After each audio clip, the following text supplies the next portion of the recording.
روزه میگوید نیت من شما را گرسنه ماندن نیست، بلکه فهمانیدن احوال گرسنگان است. رمضان برای همه یک است تا ثروتمند گرسنه بماند، بداند که فقیر در چه حال است. روز پرفیض ماه رمضان مبارکتان باد عزیزان. یک غزل. روزداران ای خوشا بر حالتان، روزداران ای خوشا بر حالتان،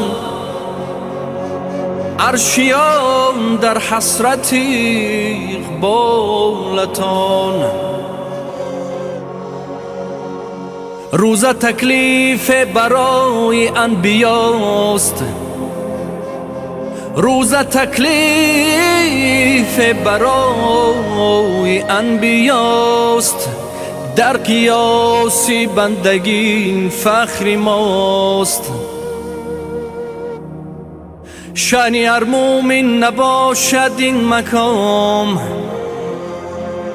شأن هر مومن نباشد این مقام.